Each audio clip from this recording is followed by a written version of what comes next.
The BMW's red bow gleamed under my son's Christmas lights like a taunt. I watched from the kitchen window as Marcus handed Linda the keys to her brand new $60,000 gift, his face beaming with pride. "Merry Christmas, Mom Linda," he called out, using that ridiculous nickname that made my teeth clench. My daughter-in-law Ashley squealed and clapped like they'd just cured cancer instead of buying a luxury car for a woman who'd been in our family exactly 8 months. If you're watching this, subscribe and let me know where you're watching from. Me? Well, let me show you what my loving son got his actual mother. I held up the pink plastic piggy bank, shaking it so the 3 lonely dollar bills inside rustled like dead leaves. $3. After 35 years of raising him, after every sacrifice I'd made, every penny I'd spent on his college education, his wedding, his down payment. $3. "It's symbolic, Mom," Marcus had explained with that patronizing tone he'd perfected since marrying Ashley. "You're always saving money, so we thought this would be perfect." Perfect. That's exactly what I'd called it when I smiled sweetly and thanked him for such a thoughtful gift. Because that's what mothers do, isn't it? We smile and pretend our hearts aren't breaking while our children hand us scraps and call it love. I watched Ashley link arms with Linda, both of them admiring the leather interior like schoolgirls. Linda had swooped into our family after my dear husband Tom passed 2 years ago, appearing at every family gathering with her perfectly styled silver hair and designer clothes. Somehow she'd managed to become Mom Linda, while I, the woman who actually birthed Marcus, had been demoted to just Mom, and apparently only worth $3.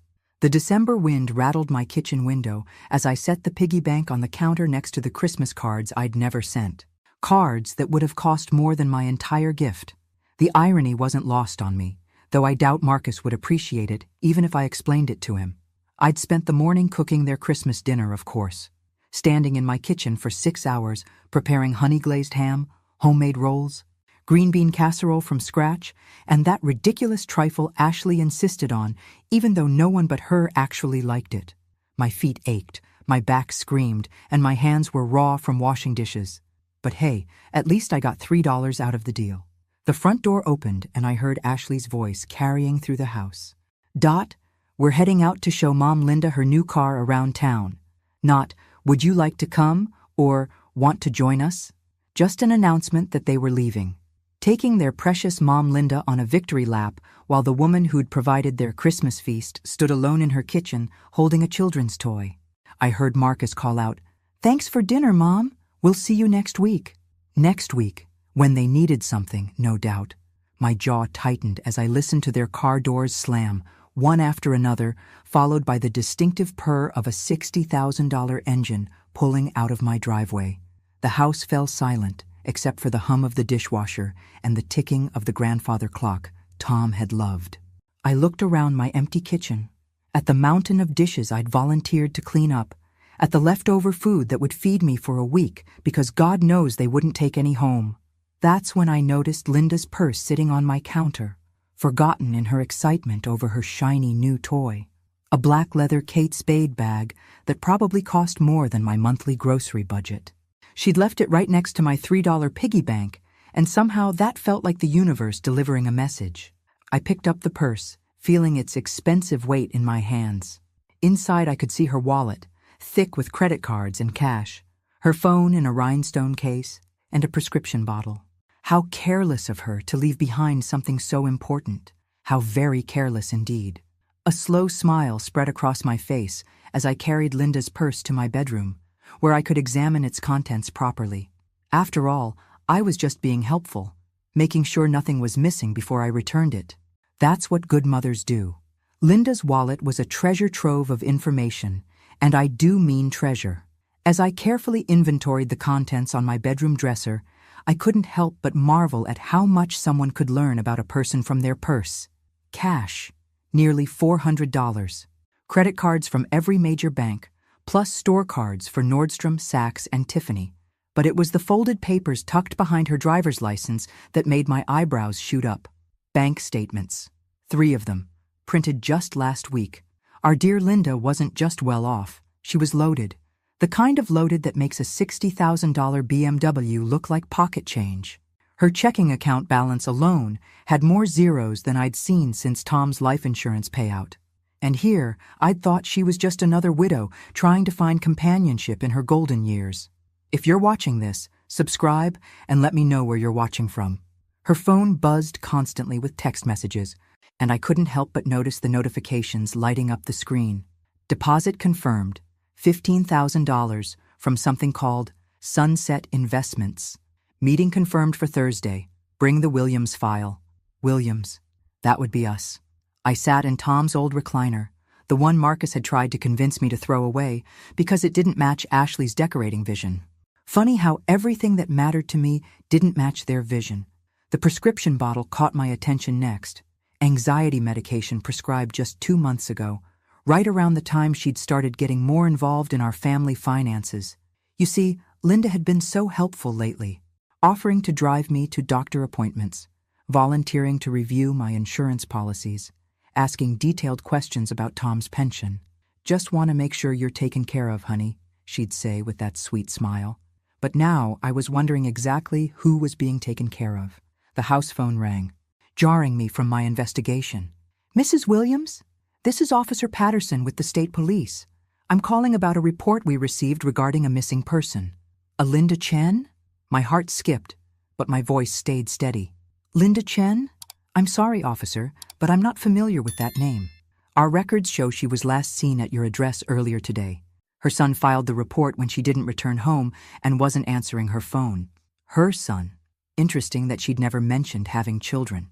In all her stories about being a lonely widow, somehow she'd forgotten to mention family members who might file missing person reports. Well, we did have Christmas dinner today, I said carefully. But I believe she left with my son and daughter-in-law. They were going for a drive in her new car. New car? A BMW. Christmas gift from my son. I let that sink in. Perhaps you should contact them. Marcus Williams and Ashley Williams. After I hung up, I looked at Linda's phone again. 23 missed calls from someone named Brian Chen, and text messages getting increasingly frantic. Mom, where are you? The police are looking for you. Please call me back. So Linda had a son who cared enough to call the police when she went missing. Unlike my son, who'd probably wait a week before wondering where I was. The irony was delicious, really. Here I was holding the belongings of a woman whose child actually worried about her well-being. I opened her photo gallery, telling myself I was still just being thorough. Most recent photos showed Linda at various family gatherings. Our family gatherings. Linda at Marcus and Ashley's anniversary dinner. Linda at their Labor Day barbecue. Linda at Ashley's birthday party. In every single photo, she was positioned between Marcus and Ashley, like she belonged there more than I did. But it was the older photos that made my blood run cold.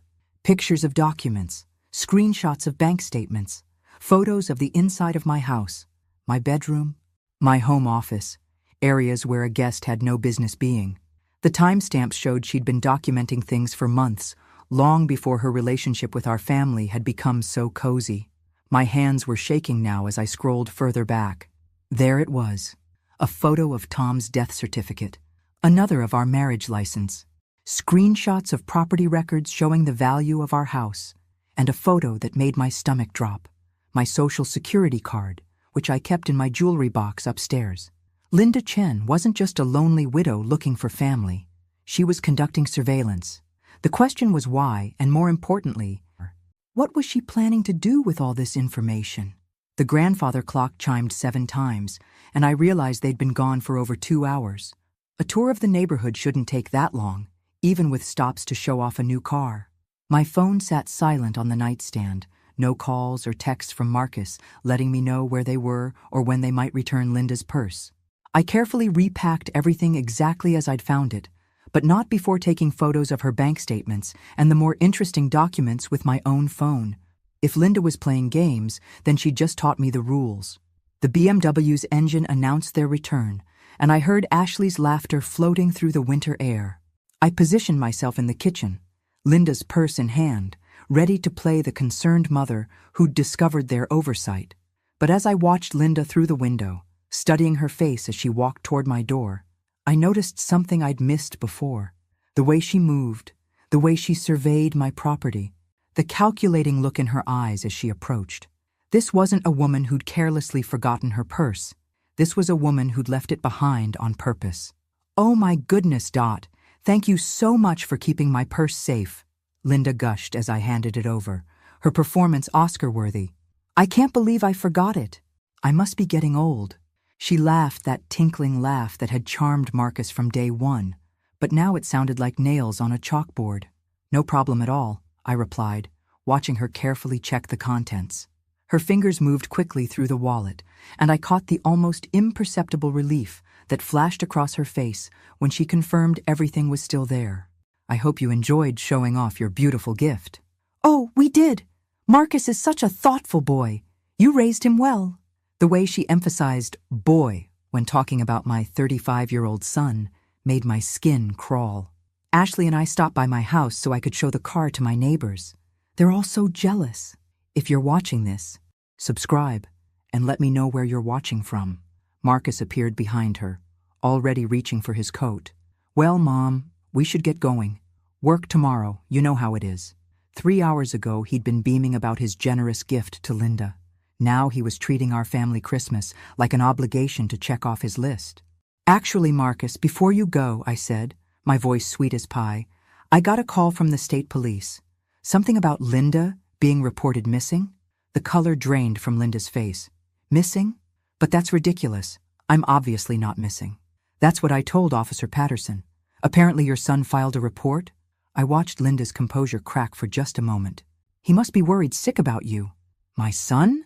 Linda's voice pitched higher. "Oh, well, yes. Brian can be overprotective, ever since his father died." She waved her hand dismissively. "I should call him and explain." "You have a son?" Ashley looked genuinely surprised. "Linda, you never mentioned having children." The silence stretched uncomfortably. Linda's eyes darted between all of us, clearly calculating her next move. "Well, we're not very close. He lives in Seattle. Different lives, you know how it is." But I knew better now. Those text messages had been desperate, loving, concerned. That wasn't the communication pattern of a distant relationship. Linda had been lying to us about being alone in the world, just like she'd been lying about so many other things. "How wonderful that you have family," I said, still smiling. "And they care enough to worry when you don't come home." "That's precious." Marcus shifted uncomfortably. "Mom, we really need to get going." "Early morning tomorrow?" "Of course, sweetheart. Drive safely. Linda, I do hope your son stops worrying once you call him back." I watched through the window as they walked to their cars. Linda moved quickly, already dialing her phone before she reached the BMW. Marcus and Ashley followed more slowly, and I could see them talking, probably about Linda's mysterious family revelation. As soon as their taillights disappeared, I went to my computer. Brian Chen, Seattle. It took me exactly 15 minutes to find him on social media, and what I discovered made everything click into place. Brian Chen wasn't just Linda's son. He was a successful attorney specializing in elder law and estate planning. His Facebook page was full of photos with his mother, recent photos showing a close, loving relationship, photos at family dinners, birthday celebrations, holidays. This wasn't a distant, estranged son. This was a devoted child who spoke to his mother regularly and spent holidays with her. So why was Linda pretending to be alone? Why was she inserting herself into our family when she clearly had one of her own? I kept digging. Linda's social media presence was minimal, but Brian's was open, and Mother's appeared frequently in his posts. Mom's visiting again next month, from October. Family dinner with Mom and the kids, from September. Mom's advice about the Peterson case saved the day. From August, the Peterson case. I Googled it on impulse and found myself reading about a complex elder fraud investigation that Brian Chen had worked on. An elderly woman had been systematically defrauded by people she trusted, people who had gained access to her finances through emotional manipulation. My hands went cold. I printed the article, along with several others about Brian's work. Elder fraud prevention, financial abuse awareness, protecting seniors from family members and friends who exploit their trust. Either this was the most incredible coincidence in history, or Linda Chen was running a very sophisticated long-term con, And my son had just bought her a $60,000 car with money I was starting to suspect he didn't actually have. I called Marcus's cell phone. It went straight to voicemail, so I tried the house. Ashley answered, her voice tight with irritation. "Hi, Dot. Marcus is in the shower." "That's fine, dear. I just wanted to ask him something about his finances. You know, with the expensive gift and all, I'm curious how you two are managing such generosity." The pause was too long. "What do you mean?" "Well, a BMW isn't exactly pocket change. I'm just impressed that you've both done so well for yourselves." I kept my voice light. Curious, grandmotherly. "We're doing fine, Dot. Marcus got a promotion at work." "How wonderful! When did that happen? He hadn't mentioned it." Another pause. "Recently. Look, I should let you go. Marcus needs help with something." She hung up before I could ask another question, but she'd told me everything I needed to know. People who are legitimately doing well financially don't get defensive when asked about their success. They brag about it. I sat in Tom's chair, looking at my $3 piggy bank and thinking about $60,000 worth of car sitting in Linda's driveway. Then I thought about those bank statements in her purse, and her son, the elder fraud attorney, and the surveillance photos she'd taken of my personal documents. Something was very wrong with this picture, and I was starting to suspect that I wasn't the only victim in Linda Chen's game. The question was whether Marcus and Ashley were players or pawns. Either way, tomorrow I was going to start finding out exactly what Linda Chen was really after. And if my instincts were right, Christmas was about to become very interesting indeed. I didn't sleep much that night.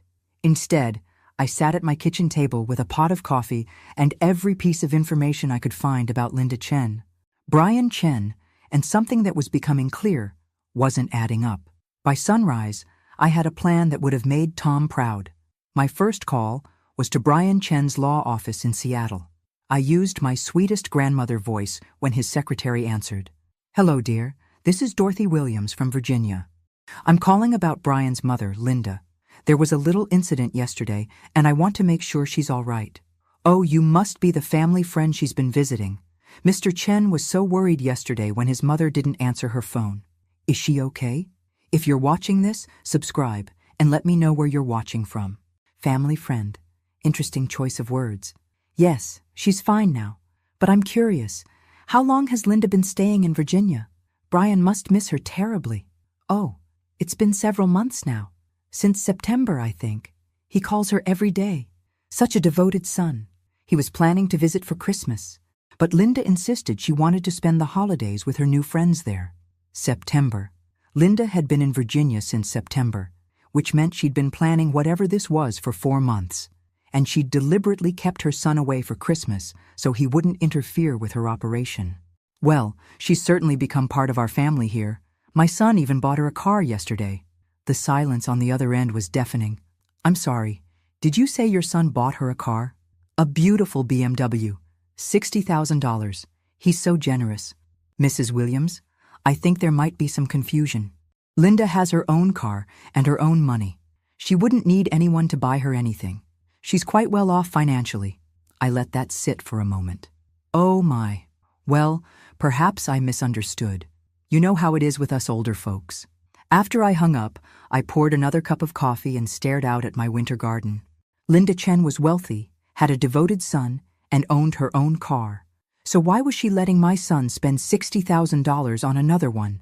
And why was she pretending to be alone? My phone rang, and Marcus's name appeared on the screen. Finally. "Mom, we need to talk." "Good morning to you too." "Sweetheart, how did you sleep?" "Mom, seriously, Ashley and I are coming over. We'll be there in an hour." The tone was all wrong. This wasn't a social visit. This was an intervention, which meant Linda had already gotten to them. I spent the next hour preparing for battle. They arrived looking like they'd dressed for a funeral. Marcus wore his serious business suit, and Ashley had on her handling difficult clients outfit. They sat across from me at my kitchen table, like a tribunal. "Mom," Marcus began, his voice carefully controlled, "Linda is very upset. She feels like you violated her privacy yesterday." I raised an eyebrow. "Raised? By keeping her purse safe? I'm afraid I don't understand." "She thinks you went through her things." "Well, of course I did. What if something had fallen out? What if she'd had medication that needed to be refrigerated? I was being responsible. Ashley leaned forward.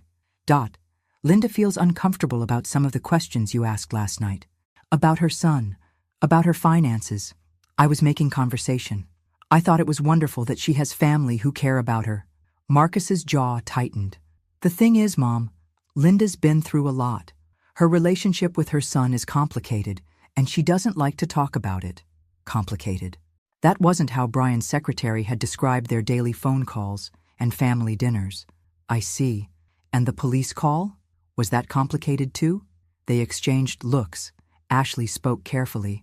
Linda explained that her son has some control issues. He gets anxious when he doesn't know where she is. It's actually part of why she needed to get away from Seattle. Control issues. I almost laughed at the audacity. They were rewriting the narrative in real time, turning a concerned son into a controlling monster to explain away yesterday's inconvenient phone call. How awful for her, I said sympathetically. It must be so hard to have family who care too much. Marcus missed the sarcasm entirely. Exactly. That's why what you did was so hurtful. She trusted us with her privacy, and then you started interrogating her about her personal life. Marcus, I asked where her son lived. That's hardly an interrogation. Mom, the point is, Linda is family now. She's been like a mother to us, especially after Dad died. She's been there for us in ways that... He stopped himself, but the damage was done. In ways that what, Marcus? In ways that I haven't been. Ashley jumped in quickly. That's not what he meant. No, I think it's exactly what he meant. Linda has been like a mother to you. The kind of mother who deserves a $60,000 BMW, unlike your actual mother who deserves $3 in a piggy bank. The silence was arctic. Marcus's face flushed red. That gift was symbolic, Mom. You know that? Yes, you've explained the symbolism. I'm a penny-pinching old woman who should be grateful for scraps. I stood up and walked to the window. Tell me something, Marcus. How exactly did you afford Linda's car? What do you mean? I mean, $60,000 is a lot of money, even for someone with your new promotion. Another exchanged look. Ashley's tell was that she touched her wedding ring when she was lying. She was touching it now. We saved up, Marcus said. For how long? Mom, I don't think our finances are any of your business. You're absolutely right. Your finances are none of my business, just like Linda's purse contents are none of hers. I turned back to face them. But I'm curious about something else. This promotion you got, Marcus, when did that happen exactly? He shifted uncomfortably. A few months ago. What's your new title? Regional Sales Manager. At the same company? Yes. I nodded thoughtfully. That's interesting, because I ran into your old boss, Jim Henderson, at the grocery store last week. He mentioned they'd had to let several people go recently. Budget cuts. He was worried about you. Marcus went very still. Ashley's hand was practically welded to her wedding ring. Jim doesn't know about internal promotions, Marcus said finally. No, I suppose he wouldn't, especially if they didn't actually happen. The kitchen fell silent except for the tick of the grandfather clock. Finally, Ashley spoke up. I think we should go. This conversation isn't productive. You're probably right. I walked them to the door. Give Linda my regards. Tell her I hope she feels better about everything. As I watched them drive away, I realized the game was more complicated than I'd thought. Linda wasn't just running a con on me. She was running one on Marcus and Ashley, too. The question was whether they were willing participants or just as much victims as I was supposed to be. Either way, it was time to level the playing field. I spent the rest of the day playing detective, and what I discovered made my blood boil. Marcus hadn't gotten a promotion. In fact, according to his company's public records, he'd been written up twice in the last 6 months for poor performance. The $60,000 BMW hadn't come from his success. It had come from somewhere else entirely. A quick check of public records showed that Marcus and Ashley had taken out a second mortgage on their house 3 months ago. $70,000, approved in October. Right around the time Linda would have been gathering all that financial intelligence from her little surveillance operation in my house. If you're watching this, subscribe and let me know where you're watching from. The pieces were falling into place, and the picture they formed made me sick to my stomach. Linda had spent months collecting information about my finances, my property values, my late husband's pension. Then somehow, she'd convinced my son to go into debt to buy her an expensive gift, probably with promises about how it would all work out in the end. I had a feeling I knew what those promises involved. My laptop screen showed the results of another search I'd been dreading: Dorothy Williams' property records. Sure enough, there it was. My house had been appraised 3 months ago, an appraisal I'd never authorized, never been present for, and never seen the results of. The estimated value made my heart skip a beat: $450,000. Tom and I had bought this house for $60,000 30 years ago. We'd had no idea it had appreciated so dramatically, but apparently Linda Chen had known exactly what it was worth. I called the appraisal company, using my most confused elderly lady voice. "Hello, this is Dorothy Williams on Elm Street. I'm calling about the appraisal that was done on my property in October. I seem to have misplaced the paperwork." "Of course, Mrs. Williams. Let me pull that up. Yes, here it is. October 15th. The appraisal was ordered by Marcus Williams for estate planning purposes." Estate planning. My estate being planned while I was still very much alive. And he was authorized to order this. How exactly? Well, he's listed as your power of attorney on the request form. He provided all the necessary documentation. Power of attorney. I thanked the woman and hung up, my hands shaking with rage. I had never, ever granted Marcus power of attorney over anything. But apparently someone had created paperwork claiming otherwise. I drove to my lawyer's office without calling ahead. Margaret Patterson had handled Tom's will and our estate planning for 20 years. If anyone had filed power of attorney documents, she would have copies. "Dorothy," Margaret looked surprised to see me. "I wasn't expecting you today. How are you holding up?" "I need to see my files, Margaret. All of them. Especially anything involving power of attorney." Her face grew serious. "Dorothy, is everything all right?" I explained about the appraisal, about Marcus's supposed authorization, about Linda Chen and her surveillance photos, and her mysterious financial advice. Margaret listened with growing alarm. "Dorothy, I've never prepared any power of attorney documents for you. You were very clear after Tom died that you wanted to maintain complete control of your affairs. Then how did Marcus get authorization to order an appraisal of my house?" Margaret was already turning to her computer. "Let me check something."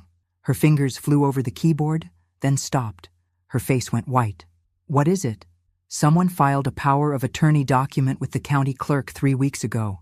It's notarized and appears to grant Marcus Williams complete authority over your financial and property matters." The room spun a little.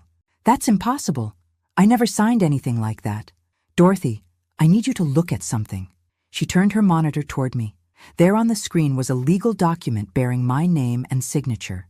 It looked official, complete with a notary seal and witness signatures. It was also a complete forgery. "The signature looks like yours," Margaret said carefully. I studied it closely. "It's close, but look at the Y in Dorothy. I always loop it twice. This only has 1 loop, and I never dot my I's with circles. I use plain dots." I pointed to several inconsistencies in the handwriting. "This is a very good forgery, but it's not my signature." Margaret's expression was grim. "Dorothy, if someone forged legal documents to gain control of your assets, this is fraud. Serious fraud.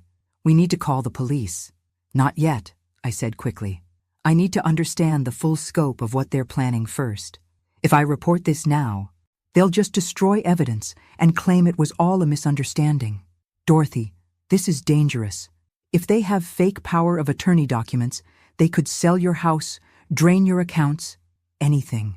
I thought about Linda's bank statements, about her son the elder fraud attorney, about the BMW that Marcus couldn't actually afford.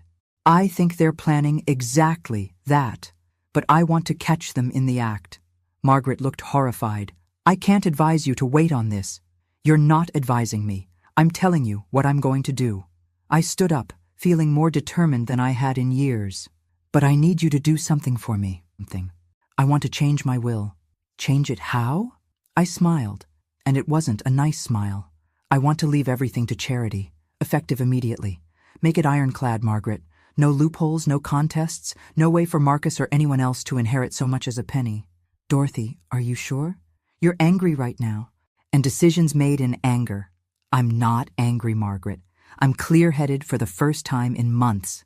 I thought about my $3 piggy bank and $60,000 worth of BMW. I'm done being taken advantage of by people who think love comes with a price tag. As I drove home, I felt lighter than I had since Tom died. For the first time in this whole mess, I was 3 steps ahead instead of 3 steps behind. Linda Chen and my son thought they were playing chess with a helpless old woman. They were about to learn that this old woman had been watching, learning, and planning. And unlike them, I actually knew the rules of the game. Tomorrow, the real fun would begin. The next morning brought the kind of crisp January air that makes everything seem possible. I was humming while I made coffee, planning my day, when the phone rang. Linda Chen's voice was honey-sweet and full of concern. "Dorothy, darling, I hope you're feeling better after our little misunderstanding yesterday." "Oh, Linda, I'm feeling wonderful. Thank you for asking. That's so good to hear. Listen, I was hoping we could talk. Just the 2 of us, woman to woman. Marcus and Ashley are so worried about you. If you're watching this, subscribe and let me know where you're watching from." I almost laughed. Of course they were worried. They'd probably spent all night wondering how much I actually knew about their little scheme. "I'd be happy to talk, Linda. Why don't you come over for coffee this afternoon?" "Actually, I was thinking we could meet somewhere neutral. That lovely little cafe downtown? Say 2 o'clock? Neutral territory." She was being careful now, making sure our conversation couldn't be recorded or interrupted. "That sounds perfect. I'll see you then." I spent the morning preparing for what I suspected would be Linda's first serious attempt at manipulation. I dressed carefully, my best sweater, Tom's wedding ring prominently displayed, just a touch of lipstick. I wanted to look like a harmless widow, someone who might be easily convinced to make poor decisions. The cafe was nearly empty on a Tuesday afternoon. Linda had chosen a corner table where we could talk privately, and she'd arrived early to secure the position. I noted the way she'd positioned herself with her back to the wall, where she could see everyone coming and going. This wasn't a grieving widow having coffee with a friend. This was a predator preparing to strike. "Dorothy, you look lovely today," Linda said, standing to hug me. "I'm so glad we could do this." "Me too, dear. It's nice to have some girl time." We ordered coffee and small talk for a few minutes about the weather, her new car, how thoughtful Marcus was. Then Linda leaned forward with that concerned expression she'd perfected. "Dorothy, I want you to know that Marcus and Ashley are very worried about you. They think you might be feeling left out, maybe a little jealous of our relationship." I widened my eyes innocently. "Jealous? Oh my goodness, why would they think that?" "Well, the questions yesterday about my son, about my finances, it felt a little intrusive, like maybe you were trying to find reasons not to trust me." "Linda, I hope you don't think I was prying. I was just making conversation." She reached across the table and patted my hand. "Of course, sweetie. I know you meant well. But here's the thing, and I hope you won't be offended, but Marcus has shared some concerns about your financial situation." Here we go. I made myself look confused. "My financial situation?" "He's worried that you're not being strategic about your assets. You know, planning for the future, making sure your money works as hard as possible for you." "I think I'm doing fine, dear. Tom left me well provided for." Linda's smile became more intense. "But Dorothy, are you really maximizing your potential? That beautiful house of yours, for instance. It's worth so much money just sitting there. You could be leveraging that equity, making investments that would secure your future." "Investments?" "Well, yes. Marcus mentioned that you've been talking about maybe downsizing, finding something more manageable. And I happen to know some people who specialize in helping seniors transition their assets in tax-advantaged ways." I blinked slowly, as if processing this information. Tax-advantaged ways? It's complicated, but basically, there are legal strategies that can protect your wealth from estate taxes while giving you access to much more liquid capital. You could sell the house to an investment group I work with, then lease it back at a very reasonable rate. You'd have hundreds of thousands of dollars to invest, plus you could stay right where you are. The audacity was breathtaking. She was proposing that I sell my house to her associates, then rent it back from them, essentially paying them to live in my own home while they controlled the asset. "That sounds complicated," I said carefully. "It is, which is why you need experts to handle it. People you trust." She squeezed my hand. "Dorothy, I've become very fond of you. You're like the mother I never had. I want to help you make the smartest decisions possible. The mother she never had. While her actual son called her every day and worried when she didn't come home. And Marcus agrees with this plan? Oh, Marcus is very excited about it. He could help manage your investments, make sure you're getting the best returns. It would be a wonderful way for you two to work together on securing your future. There it was, the full scope of the con. Sell my house to Linda's associates. Give Marcus control of the proceeds and somehow trust that they'd all act in my best interests while I paid rent to live in my own home. It sounds like you've put a lot of thought into this, Linda. I have, because I care about you, Dorothy. We all do. She leaned back, confident now that she had me considering the bait. Of course, timing is important with these kinds of strategies. The investment group I'm thinking of only takes on new clients at certain times of the year. When would that be? Well, we'd need to move fairly quickly, within the next few weeks probably. Of course. Create urgency. Pressure me to make a decision before I had time to think it through or consult with anyone who might talk sense into me. I nodded thoughtfully. This is a lot to consider, Linda. I'd need to think about it carefully. Of course, sweetie. But don't think too long. Opportunities like this don't come around often. As we said goodbye in the parking lot, Linda hugged me warmly. I'm so glad we had this talk, Dorothy. I feel like we understand each other so much better now. I hugged her back, smiling sweetly. Oh, Linda, I think you're absolutely right. I understand perfectly now. Driving home, I couldn't stop grinning. Linda had just confessed to a plan that amounted to elder fraud, real estate scam, and conspiracy to commit theft. She'd handed me everything I needed to destroy her, Marcus and Ashley in one tidy conversation. But I wasn't ready to spring that trap yet. First, I wanted to see how far they were willing to go, because something told me Linda's little investment group proposal was just the beginning of what they had planned for my assets, and I was very curious to find out exactly how desperate they'd become to get their hands on my money. Christmas Revenge Story, Chapter 7:11. I didn't have to wait long to see how desperate they'd become. 3 days after my enlightening coffee date with Linda, Marcus showed up at my door with a folder full of official-looking documents and the kind of smile that used to work when he was 8 years old and had broken something expensive. Mom, I brought those investment papers Linda mentioned. I thought we could go through them together. If you're watching this, subscribe and let me know where you're watching from. I ushered him into the living room, noting how his eyes immediately went to the family photos on the mantelpiece.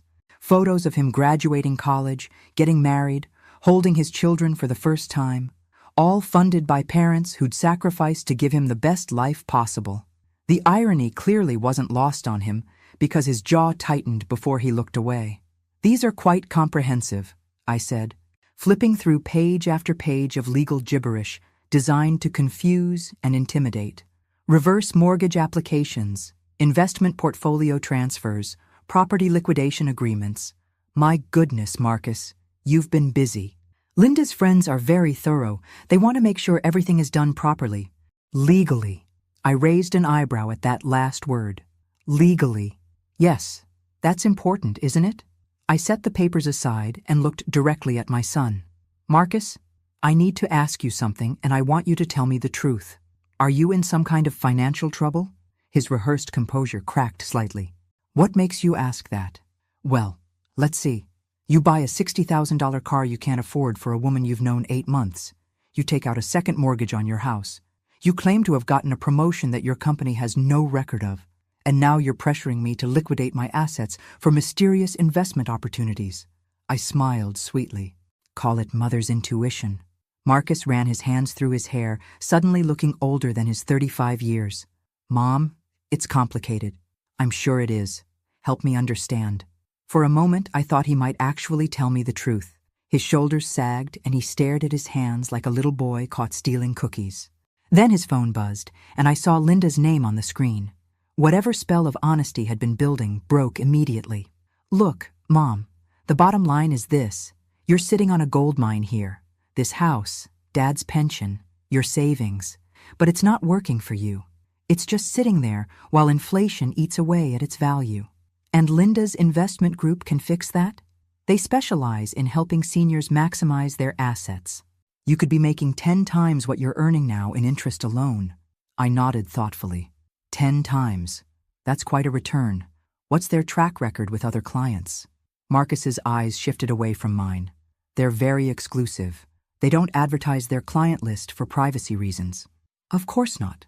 And you've met these mysterious investors personally? Linda handles all the client relations. She has experience with these kinds of high-level financial strategies. Does she now? What kind of experience exactly? Mom, why are you being so suspicious? Linda is trying to help us. Help you! Marcus. I leaned forward, my voice gentle but firm. Do you remember when you were 12 and you wanted that expensive bicycle for Christmas? The one that cost more than we could afford? He looked confused by the change in subject. Yeah, I remember. Do you remember what your father and I did?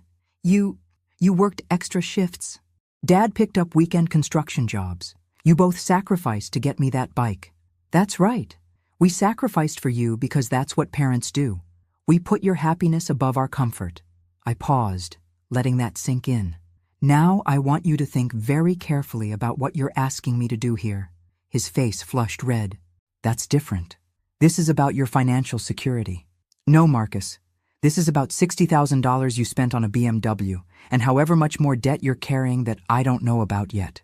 He stood up abruptly, the mask finally falling away completely. You know what, Mom? You're right. We are in trouble.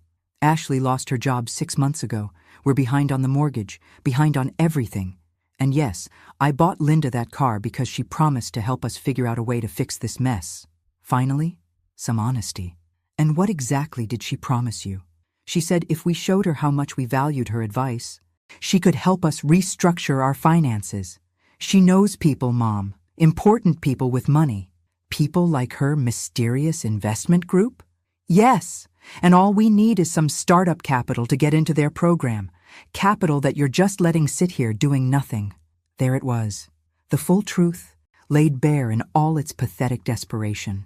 My son hadn't bought Linda a BMW out of generosity. He'd bought it as a down payment on a con job, using money he'd borrowed against his house, betting that he could manipulate his mother into bailing him out. I see. And if I don't provide this startup capital? Marcus's voice dropped to barely above a whisper. Mom, we could lose the house. The kids' college funds are already gone. Ashley's talking about leaving me. My heart broke a little, despite everything. This was still my son, still the little boy who'd once brought me dandelions and called them flowers. But he was also a grown man who'd chosen to solve his problems by defrauding his mother instead of asking for help. Marcus, why didn't you just come to me honestly? Why all this elaborate deception with Linda and fake power of attorney documents and investment scams? He went very still. What power of attorney documents? The ones filed with the county clerk giving you legal authority over my finances. The ones with my forged signature. The color drained from his face. Mom, I don't know anything about power of attorney documents. That wasn't part of the plan. What plan? Linda said, she said you'd resist the investment opportunity at first, but if we showed you how successful and grateful we were, you'd eventually come around. She said older people needed to see proof of prosperity before they'd trust financial advice. I stared at my son, seeing him clearly for perhaps the first time in years. He was a victim too, just a more willing one than I was supposed to be. Marcus, Linda Chen is not who she pretends to be. She's been running surveillance on this family for months, forging legal documents, and setting up what amounts to an elaborate theft of my assets. That's impossible. She's been nothing but kind to us. Kind people don't take photographs of other people's social security cards, Marcus. Kind people don't have their sons file missing person reports when they disappear for a few hours. He sank back into his chair, looking lost and confused. For a moment, I felt sorry for him. Then I remembered the $3 piggy bank, and the feeling passed. Mom, what are you saying? I'm saying you and Ashley have been played by a professional, and you were so desperate to solve your financial problems that you didn't bother to question why a wealthy widow would need you to buy her expensive gifts before she'd help you. Marcus buried his face in his hands. When he looked up again, his eyes were filled with tears. God, Mom, what have I done? What Marcus had done, as it turned out, was worse than either of us had initially realized. Over the next 2 hours, as I made coffee and forced him to walk me through every interaction he'd had with Linda Chen, the scope of their manipulation became clear. Linda hadn't just targeted our family randomly. She'd been watching us since Tom's funeral, studying our routines, learning our vulnerabilities. She'd known Marcus was struggling financially before he'd even realized it himself, and she'd positioned herself perfectly to offer solutions when the pressure became unbearable. If you're watching this, subscribe and let me know where you're watching from. She knew everything, Mom. She knew about Ashley's job situation before Ashley even got laid off. She knew about the second mortgage before we applied for it. It was like she could predict exactly what we'd need and when we'd need it. I thought about those surveillance photos in her phone, the months of preparation, the carefully staged introduction at Ashley's birthday party. Marcus, this wasn't a coincidence. Linda Chen researched our family like a doctoral thesis. She knew exactly which buttons to push and when. But why us? We're not rich people. I walked to the window, looking out at the house that had become the centerpiece of Linda's elaborate con. We're not rich, but this property is worth $450,000. Add in Tom's pension, my savings, and the insurance money, and we're talking about $750,000 in assets. Marcus went very quiet. That much? That much. I turned back to face him. Enough to make it worth months of planning and a $60,000 investment in gaining your trust. Jesus. Mom, I'm so sorry. I've screwed up everything. Sorry wasn't going to fix the forged documents or the second mortgage or the fact that his financial problems had made him vulnerable to a predator. But it was a start. Marcus, I need you to be completely honest with me now. What exactly did Linda promise you in return for buying her that car? He took a shaky breath. She said her investment group required a demonstration of good faith from potential clients. Something to show we were serious about working with them. The car was supposed to prove we could handle significant financial decisions. And after the car? She said they'd review our financial situation and help us restructure everything. Consolidate our debts, set up new investment portfolios, maybe even help us qualify for better mortgage terms. For a fee, I assume? Well, yes. But she said the returns would more than offset the costs. She showed me projections, charts, testimonials from other families they'd helped. I almost felt sorry for him. Linda had played him so skillfully, giving him exactly the hope he'd needed to hear while slowly drawing him deeper into debt and desperation. Marcus, did you ever meet any of these other families? No, but Linda said they valued their privacy. High net worth individuals don't like to publicize their financial strategies. And you never thought to independently verify any of this? His face crumpled. Mom, I was drowning. Ashley was talking about divorce lawyers. The kids were asking why we couldn't afford their school activities anymore, and I was working 70-hour weeks just to stay afloat. When Linda offered a solution, I grabbed it like a life preserver. I understood desperation, but I also understood that desperation didn't excuse what he'd been willing to do to me. So you decided to throw your mother overboard to save yourself? That's not how she presented it. She said it was a win-win situation. You'd get better returns on your investments, we'd get help with our debts, and everyone would be better off financially. Except that I'd have to sell my house and rent it back from her associates. She said you'd been talking about downsizing anyway. I never said any such thing. Marcus looked stricken. But she said you'd mentioned feeling overwhelmed by the maintenance, that the house was too big for just one person. Another lie, carefully crafted to make their theft sound like a favor. Marcus, I love this house. Your father and I built our entire life here. It's where you took your first steps, where we celebrated every holiday, where I plan to live until they carry me out. He was crying now, really crying, and despite everything, my heart ached for him. He was still my child, still the little boy who'd once thought I could fix anything that was broken. Mom, I don't know how to fix this. Even if we wanted to back out now, I don't know how. The car loan is in my name. The second mortgage payment is due next week. And Linda keeps talking about the investment group's timeline, how they need decisions soon or the opportunity will disappear. Marcus, there is no investment group. There never was. Linda Chen is running a con, and you're both the bait and the backup plan. What do you mean? I sat down across from him, choosing my words carefully. I think Linda's original plan, was to manipulate me directly into signing over my assets. But when that proved more difficult than expected, she shifted to using you as leverage. Get you so deep in debt that I'd have no choice but to help, then present her solution as the only way to save the family. His face went white. You think this was all calculated from the beginning? Marcus, she had photographs of my social security card. She filed fake power of attorney documents. She's been in contact with property appraisers and God knows who else. This wasn't desperation or opportunism.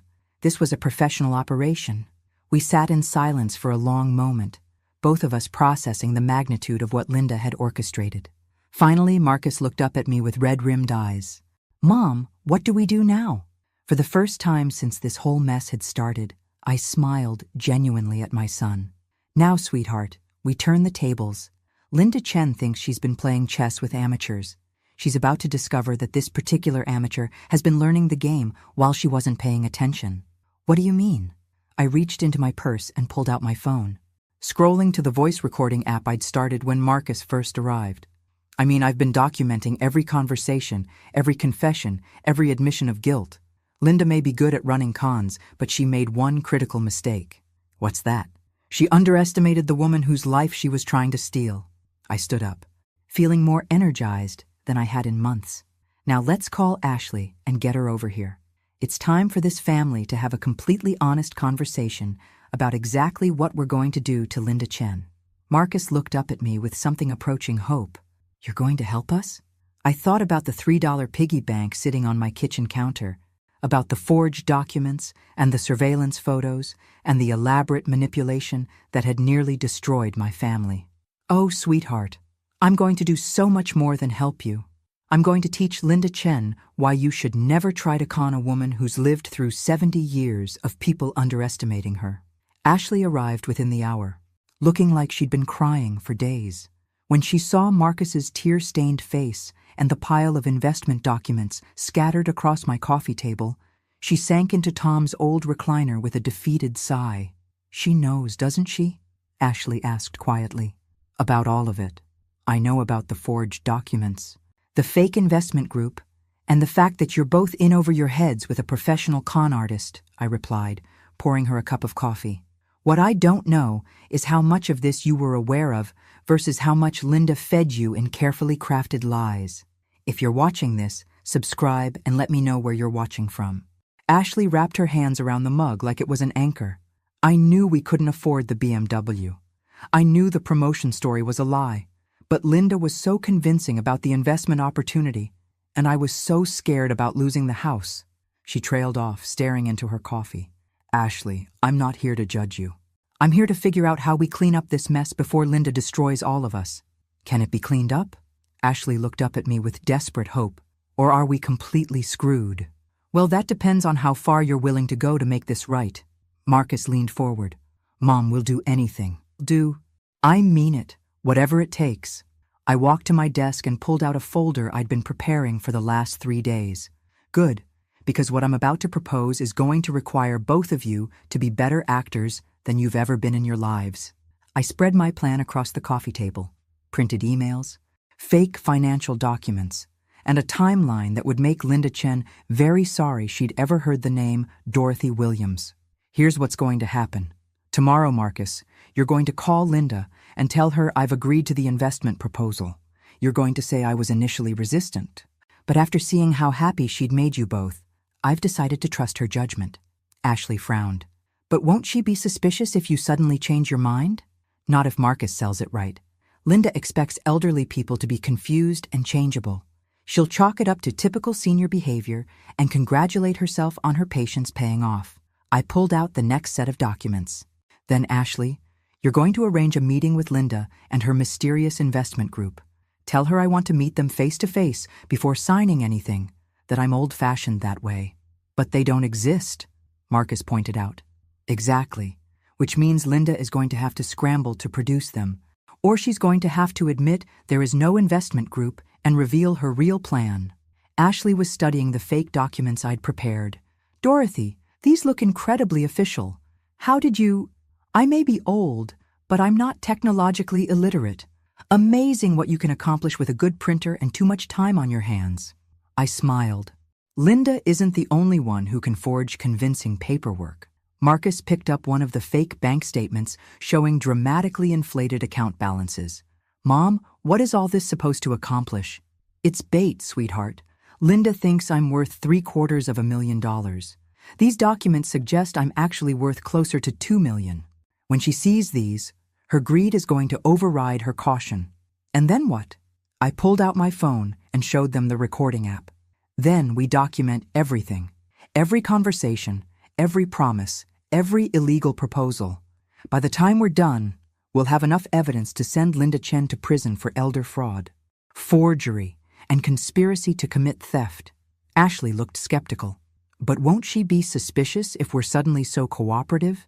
Ashley, Linda has been playing a long game for months. She's emotionally invested in this con succeeding. When people are that close to a big payoff, they tend to ignore warning signs that would normally make them cautious. I walked to the window, looking out at the neighborhood where I'd lived for 30 years. Besides, she's already made one critical mistake that's going to be her downfall. What's that? Marcus asked. She filed those forged power of attorney documents with the county clerk. That's a felony, and there's a paper trail leading directly back to her. Even if she tries to run now, she's already committed a crime that can be prosecuted. The room was quiet for a long moment as Marcus and Ashley processed the scope of what I was proposing. Mom, Marcus said finally, this sounds incredibly risky. What if something goes wrong? I thought about the $3 piggy bank, about Linda's condescending smile over coffee, about the months of surveillance and manipulation they'd subjected my family to. Marcus, Linda Chen made a fundamental error in judgment. She looked at me and saw a helpless elderly woman who could be easily manipulated and discarded.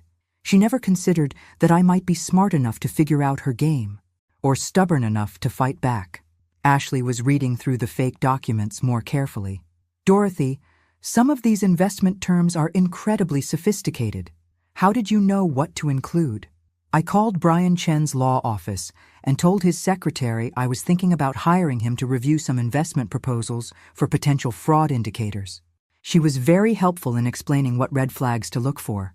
I smiled at their shocked expressions. Turns out Linda's son has published several articles about exactly the kind of scam she's been running on us.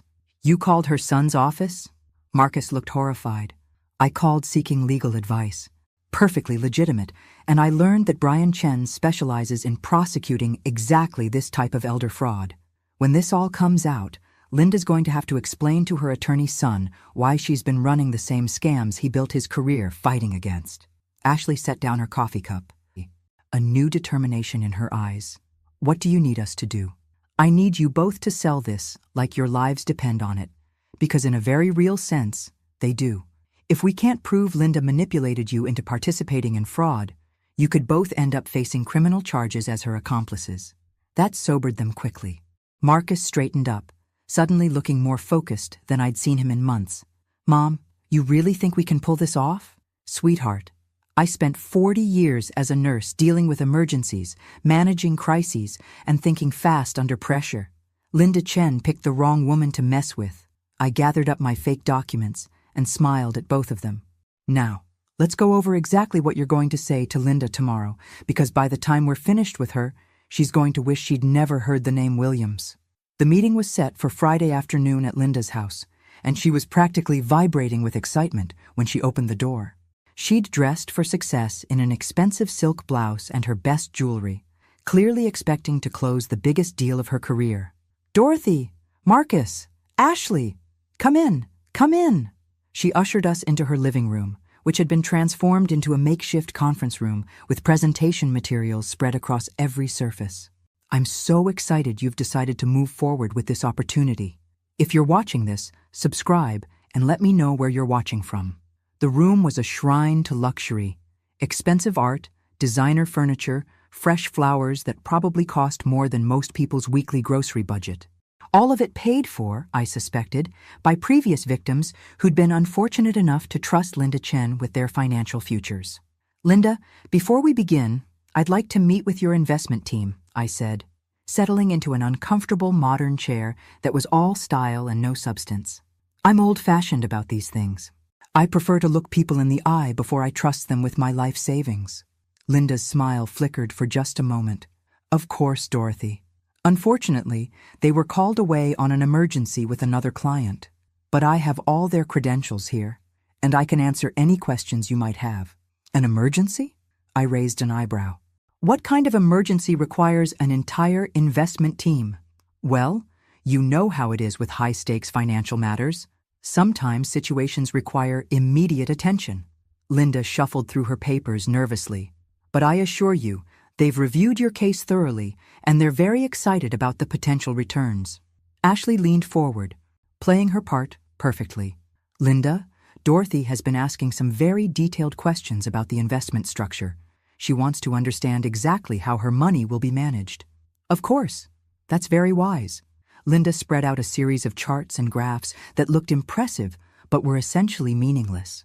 Your initial investment of $750,000 would be placed in a diversified portfolio of high-yield securities. I pretended to study the documents carefully. $750,000? But Linda, my assets are worth considerably more than that. Linda's eyes lit up like a slot machine hitting jackpot. Well, yes, but we typically recommend starting with a conservative amount for the first year, then expanding the portfolio as returns demonstrate the program's success. I pulled out my fake bank statements and spread them across her coffee table. But according to my financial review, I have liquid assets of nearly $2 million. Shouldn't I be maximizing the growth potential on all of it? Linda practically lunged for the documents, her composure cracking as greed overrode her caution. Dorothy, these numbers this is substantially more than we initially discussed. Yes, well, I had my accountant do a comprehensive asset evaluation after our coffee meeting. Turns out Tom was even more financially savvy than I'd realized. I watched Linda's pupils dilate as she calculated her potential take from a $2 million score. Marcus played his role beautifully, looking slightly overwhelmed by the numbers. Mom, I had no idea Dad had invested so much. No wonder you've been able to live so comfortably. Your father was very good with money, I said, patting Marcus's hand. He always said the secret was to never let anyone know exactly what you had until you were ready to use it. Linda was frantically taking notes, probably calculating commission percentages in her head. Dorothy, with assets of this magnitude, we definitely want to structure the investment differently. Much more aggressive growth strategies, probably some offshore components to minimize tax liability. Offshore? I widened my eyes innocently. Is that legal? Completely legal when structured properly. My associates specialize in international investment vehicles that take advantage of favorable tax treaties. Ashley shot me a look. Linda was now proposing money laundering in addition to fraud. We were gathering evidence faster than I dared hope. Linda, this all sounds wonderful, but I'm curious about something, I said, settling back in my chair. How exactly did you get into this line of work? You mentioned having experience with high-level financial strategies. For the first time since we'd arrived, Linda looked genuinely uncomfortable. Well, I've worked with several investment groups over the years. I have a talent for identifying clients who would benefit from specialized services. And your son Brian? Does he work in finance as well? The question hit like a physical blow. Linda went very still, her carefully maintained composure finally cracking completely. My son doesn't work in this field. No. Oh, that's interesting. Because when I mentioned your name to my attorney, she said she'd heard of a Brian Chen who's made quite a name for himself prosecuting financial crimes. Elder fraud, specifically. The silence in the room was deafening. Linda stared at me with the expression of someone who'd just realized they'd walked into a trap. Dorothy, I'm not sure what you're implying. I'm not implying anything, Linda. I'm stating facts. Your son, Brian Chen, is an elder fraud attorney in Seattle. He specializes in prosecuting exactly the kind of scam you've been running on my family for the last 6 months. Linda shot to her feet, her mask finally falling away completely. I think this meeting is over. Oh, I think you're right about that. I stood up as well, pulling out my phone and stopping the recording app I'd been running since we'd arrived. Marcus, Ashley, I think it's time we called the police. Linda's face went white. You've been recording this. Every conversation we've had, every proposal you've made, every illegal scheme you've suggested, including your offer 5 minutes ago to help me launder money through offshore accounts. You can't prove anything. It's your word against mine. I smiled, pulling out the folder of evidence I'd been building for weeks. Actually, Linda, I can prove everything. The forged power of attorney documents filed with the county clerk, the unauthorized property appraisal, the fake investment proposals, the surveillance photos you took of my personal documents. Linda sank back into her chair, finally understanding that her carefully constructed con was collapsing around her. The question now, I continued, is whether you want to make this easy or hard. Because either way, you're going to prison. The only variable is how many additional charges you rack up between now and when the handcuffs go on. Marcus stepped forward, and for the first time in months, he looked like the strong man I'd raised. Linda, I trusted you. We all did. And you used that trust to try to destroy my family.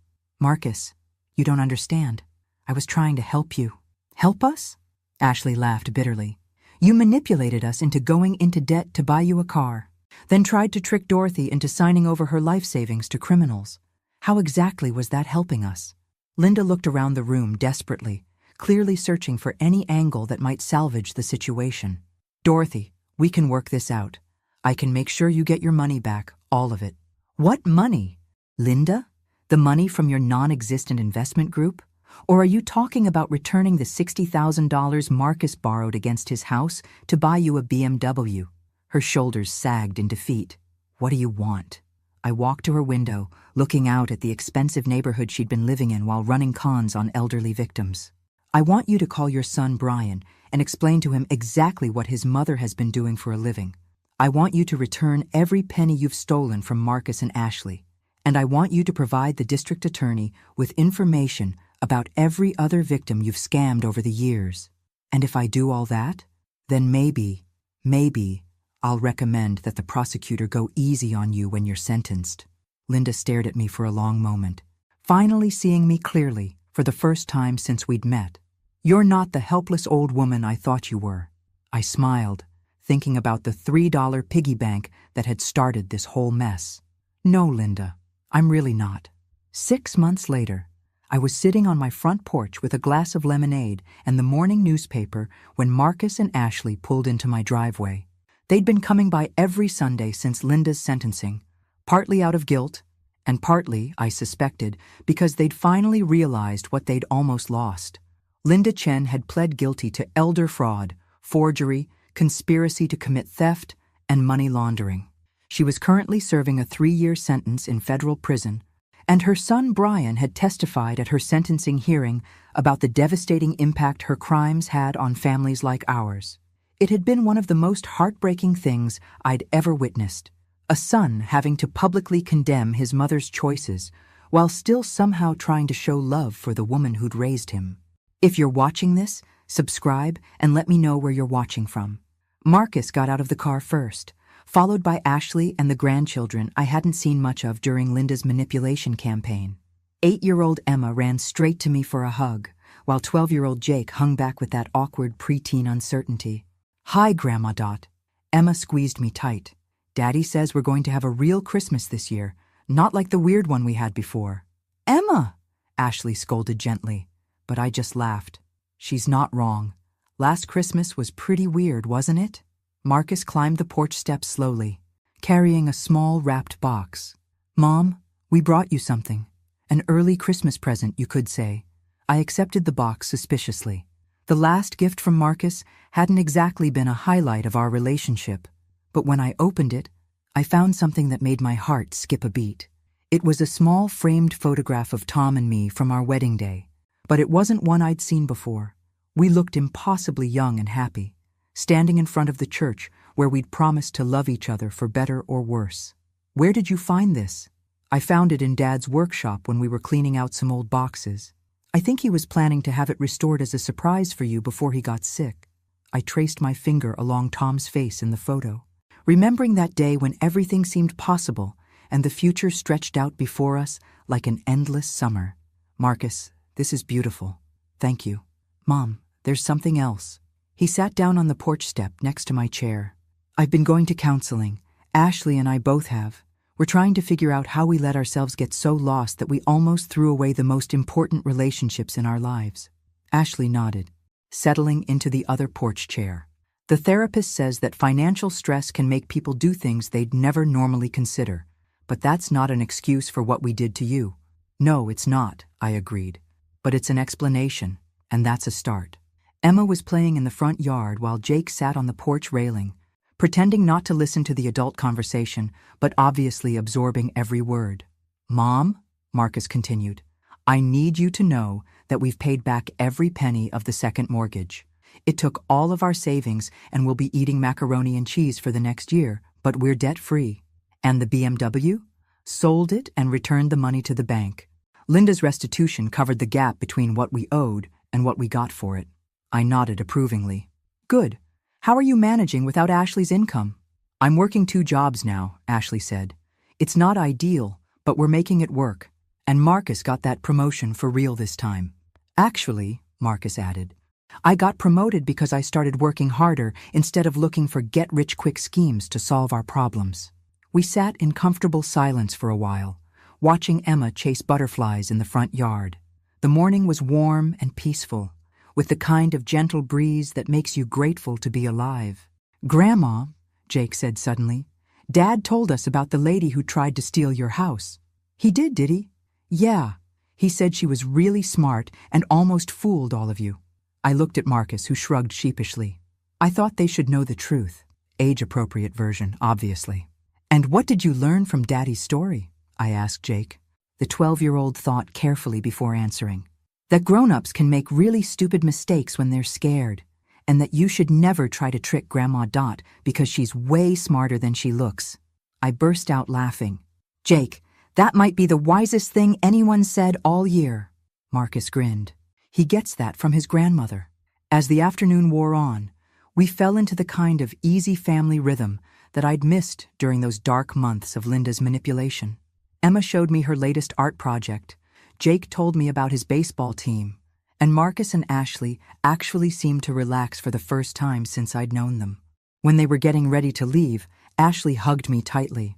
Dorothy, I know we can't undo what happened, but I want you to know that we're going to spend the rest of our lives making sure nothing like that ever happens again.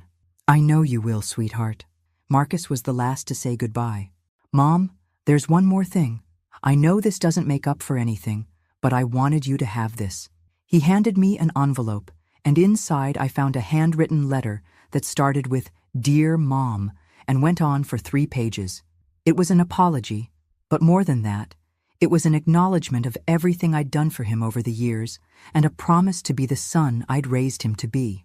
At the bottom, he'd written, You taught me that family means putting each other first, even when it's hard. I forgot that lesson for a while, but I promise I'll never forget it again. After they left, I sat on my porch as the sun set, thinking about the strange journey that had brought us to this point. Linda Chen had tried to destroy my family, but in the end, she'd actually saved us.